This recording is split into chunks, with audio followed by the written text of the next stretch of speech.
Anak muslim harus rajin belajar.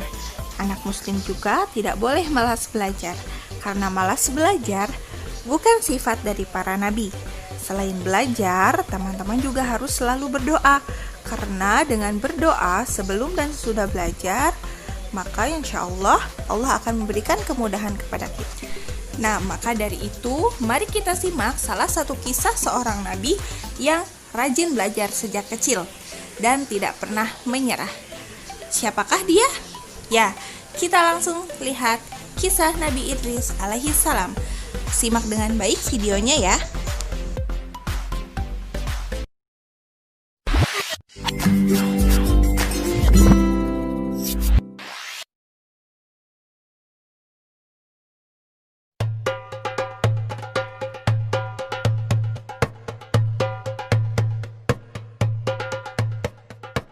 Nabi Idris alaihissalam adalah keturunan keenam dari Nabi Adam alaihissalam yang lahir di Mesir.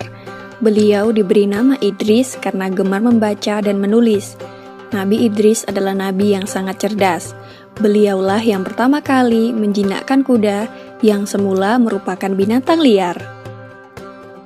Setelah menjinakkannya, kini binatang kuda itu bisa dijadikan tunggangan atau untuk mengangkut berbagai barang. Orang-orang yang baru melihat hal ini merasa heran karena Nabi Idris dapat menempuh perjalanan dengan sangat cepat daripada mereka yang masih berjalan kaki. Dengan adanya kendaraan ini, kaum Nabi Idris sangat terbantu dan menjadi semakin makmur. Nabi Idris menjadi orang yang paling disegani dan menjadi seorang panutan. Di dalam Al-Quran, Nabi Idris digolongkan sebagai manusia yang sabar, karena beliau tidak mudah putus asa dalam menghadapi tantangan dan rintangan seberat apapun.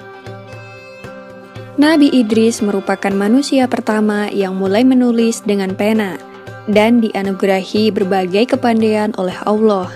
Di antaranya ilmu alam semesta, ilmu tulis-menulis, dan ilmu berhitung. Beliau pula yang pertama kali menjahit baju sehingga membuatnya lebih nyaman dipakai daripada baju yang masih terbuat dari daun dan kulit hewan. Selain itu, beliau juga menguasai berbagai macam bahasa.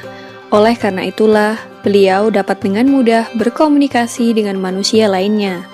Beliau juga pandai membangun rumah sederhana yang indah dan nyaman, sehingga banyak orang dari berbagai daerah yang menirunya dan meminta bantuannya. Dengan ditemukannya berbagai teknologi hasil penemuan dari Nabi Idris yang membuat kaumnya lebih makmur, kaum anak cucu Nabi Adam lainnya yang berasal dari Qabil menjadi sangat iri. Mereka pun mulai merencanakan sesuatu yang jahat dan mengganggu kaum Nabi Idris yang sedang bekerja.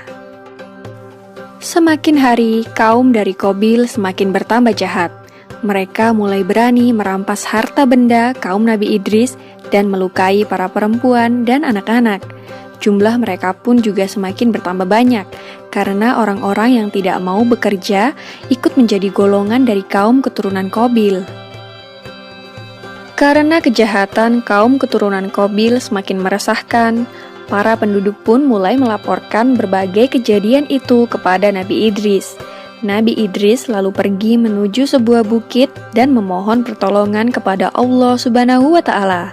Pada usia 82 tahun itulah, Nabi Idris diangkat menjadi seorang rasul untuk memberikan peringatan kepada seluruh umat manusia. Maka Nabi Idris dengan segera melaksanakan tugasnya sebagai rasul dan memberikan peringatan kepada kaum keturunan Qabil untuk kembali ke jalan yang benar.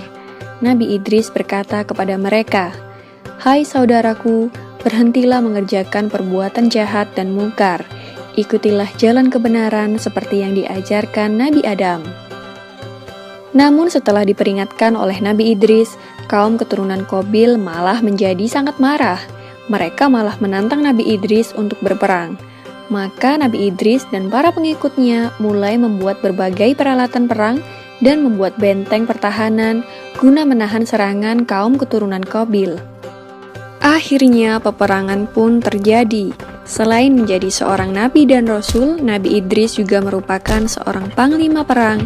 Beliau berperang dengan gagah dan berani sehingga mendapatkan julukan Asadul Usud yang berarti singa dari segala singa karena tidak pernah berputus asa dalam menjalankan tugasnya untuk memerangi kejahatan. Nabi Idris adalah ahli strategi yang sangat pintar, sehingga beliau dan pasukannya selalu dapat memenangkan berbagai pertempuran. Namun semakin hari, kaum keturunan Qabil yang mungkar dan durhaka itu makin bertambah banyak jumlahnya, dan tidak terhenti menyerang para wanita dan anak-anak dari kaum Nabi Idris. Maka Allah Subhanahu wa Ta'ala memerintahkan Nabi Idris beserta kaumnya untuk berhijrah dan meninggalkan negerinya untuk menuju tempat yang lebih aman. Demikianlah kisah Nabi Idris alaihissalam yang tiada henti berperang dengan kaum keturunan Qabil. Nama Nabi Idris diabadikan di dalam Al-Quran dalam surat Maryam ayat 56 dan 57. Semoga kisah ini dapat mempertebal iman kita kepada para nabi dan Rasul Allah Subhanahu wa Ta'ala. Amin ya Rabbal Alamin.